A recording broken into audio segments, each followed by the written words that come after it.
Hello दोस्तों, स्वागत है आपका मेरे यूट्यूब चैनल परीक्षा प्लान में। तो कैसे हैं आप लोग? आई होप अच्छे होंगे। तो जैसा कि आप लोगों को पता है कि रीड मेंस के लिए इतिहास, भूगोल, कला एवं संस्कृति के प्रश्नों को मैं हल करवा रही हूँ, यानी कि इम्पोर्टेंट क्वेश्चन की प्रैक्टिस करवा रही हूँ।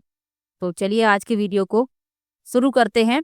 वीडियो देखने के बाद यदि आपको अच्छा लगे, हेल्पफुल लगे तो वीडियो को लाइक और शेयर कीजिएगा, और यदि आप चैनल पर नए हैं तो चैनल को सब्सक्राइब कर लीजिए।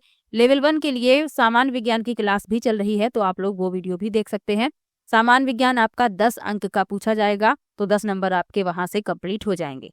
तो चलिए आज के वीडियो को शुरू करते हैं। पहला प्रश्न दिया गया है, रखड़ी और टोटी क्या है? पहला विकल्प है महिलाओं के आभूषण, दूसरा है पुरुषों के आभूषण, तीसरा है देसी जूते और चौथा है पगड़ियों के प्रकार। तो रखड़ी और टोटी ये महिलाओं के आभूषण हैं।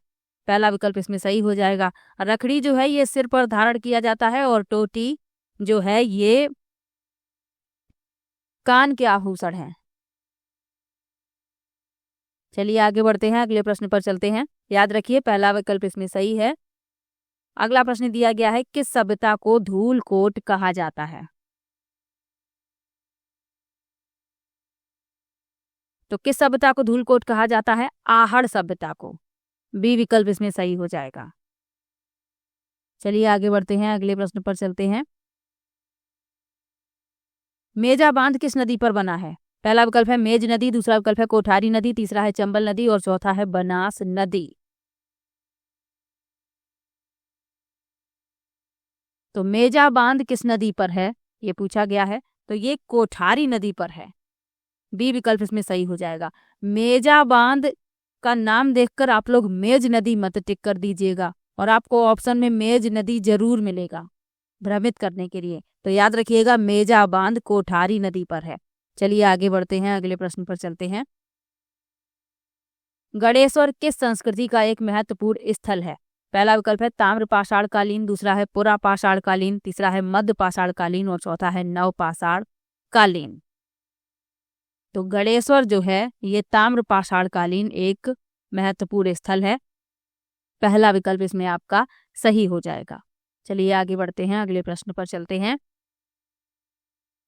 बीकानेर के पास संभराथल को किस लोक देवता ने अपनी कार्यस्थली बनाया? पहला विकल्प है गोगा जी, दूसरा विकल्प है पाबू जी, तीसरा विकल्प है धन्ना जी और चौथा है जाम्भो जी। तो बीकानेर के पास संभराथल को अपना कार्य स्थल बनाया था जाम्भोजी ने। डी विकल्प इसमें सही हो जाएगा। इन्हें गुरु जम्भेश्वर के नाम से भी जाना जाता है, और इन्होंने विश्नोई संप्रदाय की स्थापना की थी। तो आप लोग ये भी साथ में याद रखिएगा। चलिए आगे बढ़ते हैं, अगले प्रश्न पर चलते हैं। मारवाड़ की पन्ना धाय के रूप में किसे जाना जाता है? पहला विकल्प है गोरा धाय, दूसरा विकल्प है बाला धाय, तीसरा विकल्प है बीजल धाय और चौथा विकल्प है लच्छा धाय। तो गोरा धाय को म- म- मारवाड़ की पन्नाधाय के रूप में जाना जाता है। पहला विकल्प इसमें सही हो जाएगा।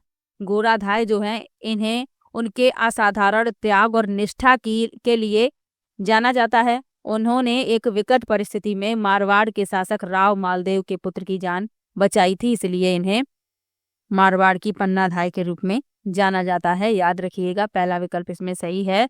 चलिए आगे बढ़ते हैं। राजस्थान में पुरातत्व और संग्रहालय विभाग की स्थापना कब हुई? पहला विकल्प है 1949, दूसरा है 1950, तीसरा है 1952 और चौथा है 1953। तो राजस्थान में पुरातत्व और संग्रहालय विभाग की स्थापना कब हुई थी? 1950 में हुई थी। बी विकल्प इसमें सही हो जाएगा, 1950। चलिए आगे बढ़ते हैं। बीवी जरीना का मकबरा कहाँ स्थित है? पहला विकल्प है दौसा, दूसरा विकल्प है करौली, तीसरा विकल्प है धौलपुर और चौथा है अलवर। तो बीवी जरीना का मकबरा स्थित है धौलपुर में। सी विकल्प इसमें सही हो जाएगा। धौलपुर जो है ये राजस्थान का सबसे छोटा जिला है, तो ये भी याद रखिएगा। सबसे बड़ा जिला जैसलमेर है। चलिए आगे बढ़ते हैं। जालौर जिले का शुभंकर निम्नलिखित में से कौन सा वन्य जीव है? पहला विकल्प है भारतीय भेड़िया, दूसरा है बिज्जू, तीसरा है भालू और चौथा है कुरजा। तो जालौर जिले का शुभंकर है भालू। सी विकल्प इसमें सही हो जाएगा।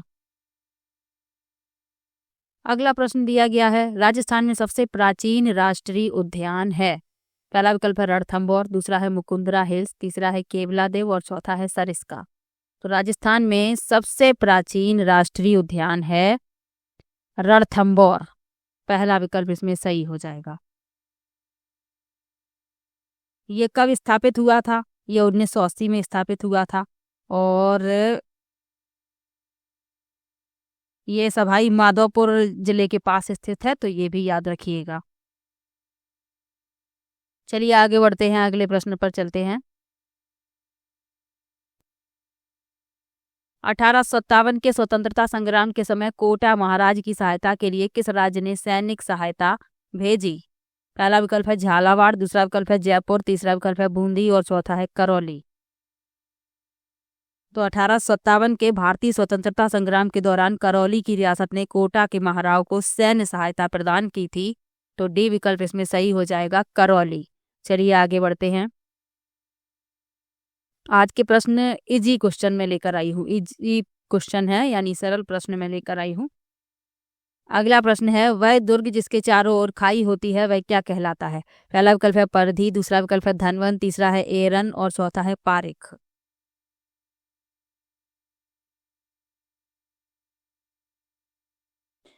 तो वह दुर्ग जिसके चारों ओर खाई होती है वह पारिख कहलाता है। डी विकल्प इसमें सही हो जाएगा। और विकल्प लिखे हुए हैं, इनके बारे में जान लीजिए।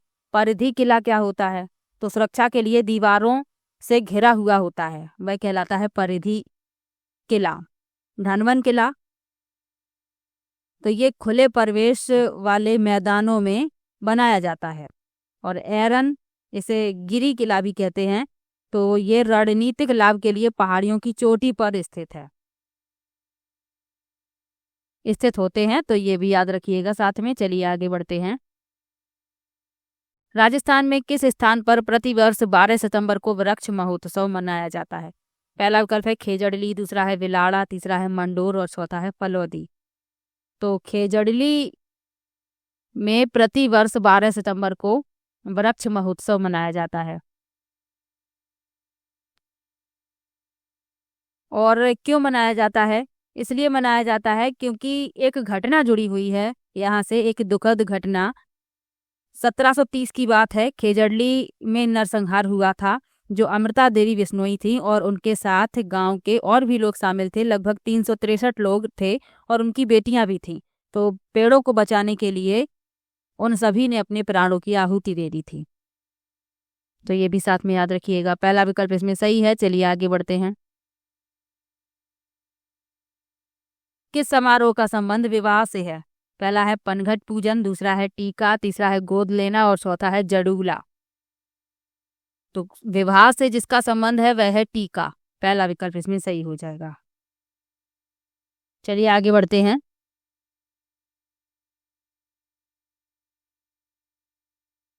अगला प्रश्न है, सुवर्णगिरी राजस्थान के किस दुर्ग को संदर्भित करता है? पहला विकल्प है जालौर, दूसरा विकल्प है गागरौन, तीसरा विकल्प है जैसलमेर और चौथा है आबू।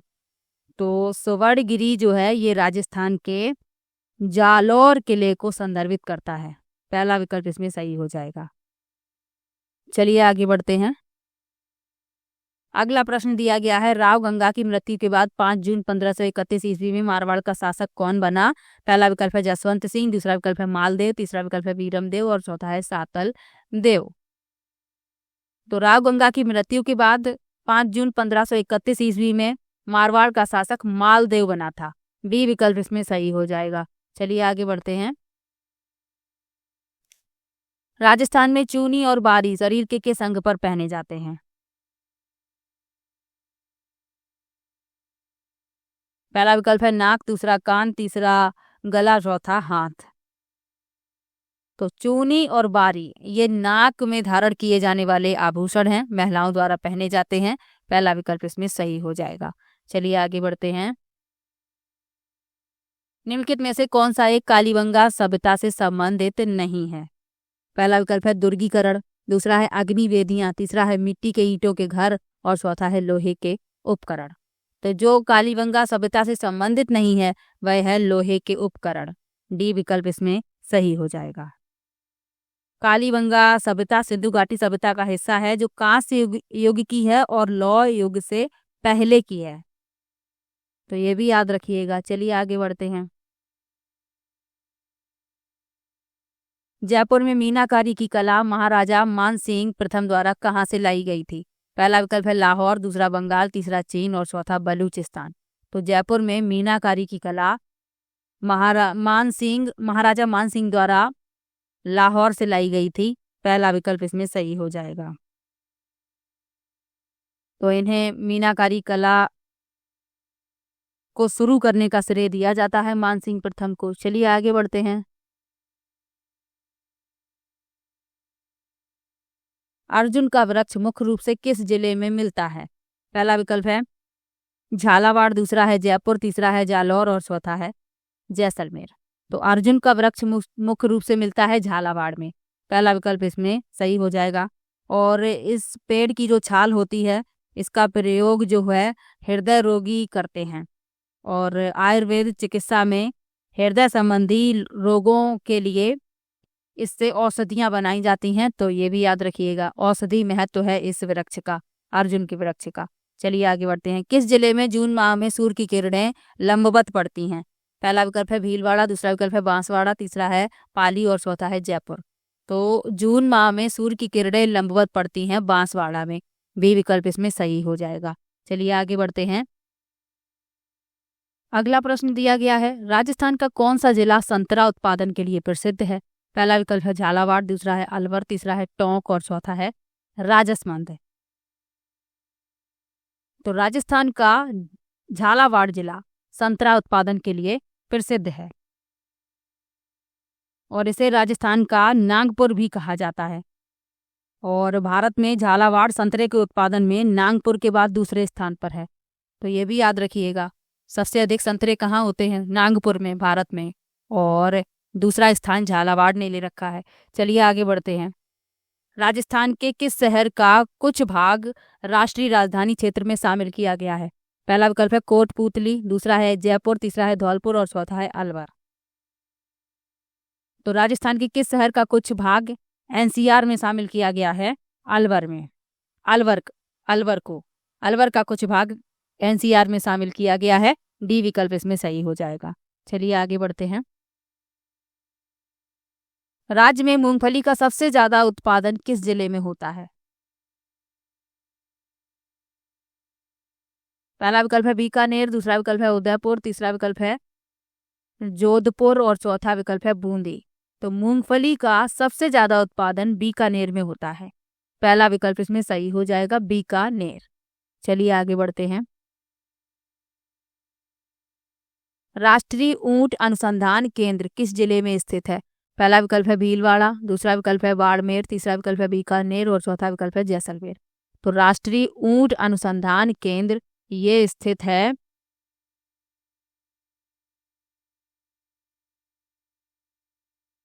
बीकानेर में।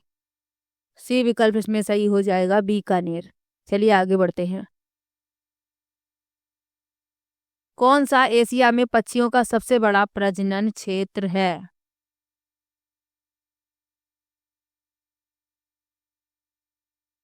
पहला विकल्प है केवलादेव राष्ट्रीय उद्यान, दूसरा है सरिस्का वन्य जीव अभयारण्य, तीसरा है राष्ट्रीय मरु उद्यान और चौथा है ताल छापर अभयारण्य। तो एशिया में पक्षियों का सबसे बड़ा प्रजनन क्षेत्र है केवलादेव राष्ट्रीय उद्यान। पहला विकल्प इसमें सही हो जाएगा। चलिए आगे बढ़ते हैं। राजस्थान का अधिकांश भाग निम्न में से किस रेखा के उत्तर में स्थित है?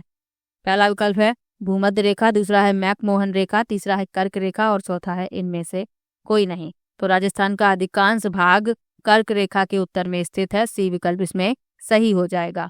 चलिए आगे बढ़ते हैं। आज तो बहुत कम समय लिया है मैंने आप लोगों का।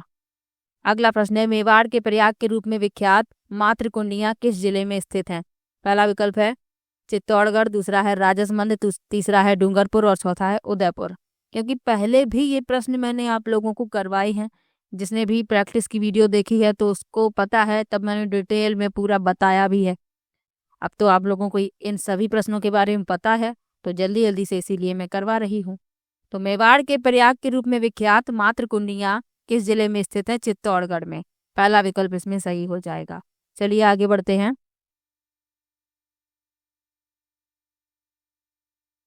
अगला प्रश्न दिया गया है, राजस्थान में मरुस्थलीकरण का सबसे बड़ा कारण क्या है? पहला विकल्प है वनोन्मूलन, दूसरा विकल्प है अनियंत्रित पशुचारण, तीसरा है जनसंख्या वृद्धि और चौथा है उपरोक्त सभी। तो मरुस्थलीकरण का सबसे बड़ा कारण वनोन्मूलन भी है, अनियंत्रित पशुचारण भी है, जनसंख्या वृद्धि भी है, यानी उपरोक्त सभी। डी विकल्प इसमें सही हो जाएगा। चलिए आगे बढ़ते हैं। आहड़ संस्कृति का विकास हुआ था। पहला विकल्प है मारवाड़ क्षेत्र में, दूसरा है मेवाड़ क्षेत्र में, तीसरा है ढूंढाड़ क्षेत्र में और चौथा है वांगड़ क्षेत्र में।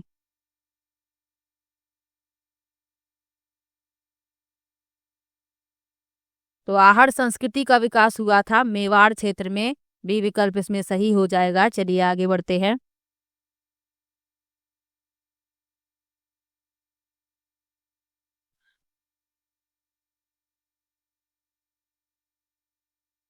तो आज की वीडियो में कुल 30 प्रश्न ही हैं। किसी भी प्रश्न में आपको डाउट हो आप कमेंट बॉक्स में जरूर लिखिएगा, और 30 में से आपके कितने प्रश्न सही हुए ये आप कमेंट में जरूर बताइएगा। आप सभी लोग कमेंट करते हैं, मैं सभी का कमेंट पढ़ती हूँ, तो आप लोग बताइएगा कि 30 में से आपने कितने प्रश्न सही कर पाए हैं। और इसके पहले वाली जो वीडियो आ चुकी हैं, यदि आपने नहीं देखी हैं तो थोड़ा सा समय निकाल कर देख लीजिए। और सामान्य विज्ञान की वीडियो सुबह आती है, तो आप लोग वो वीडियो भी देख लीजिए। 10 नंबर का आपका सामान्य विज्ञान पूछा जाएगा लेवल 1 में, तो आप लोगों का ये वहाँ से कंप्लीट हो जाएगा। और अभी मैं सामान्य विज्ञान के महत्वपूर्ण प्रश्नों की प्रैक्टिस भी करवाऊंगी। तो जैसे ही आपका ये सामान्य विज्ञान का सिलेबस कंप्लीट हो जाता है, वैसे ही मैं इंपॉर्टेंट क्वेश्चन की प्रैक्टिस भी करवाऊंगी। तो चलिए मिलते हैं नेक्स्ट वीडियो में, तब तक के लिए बाय बाय।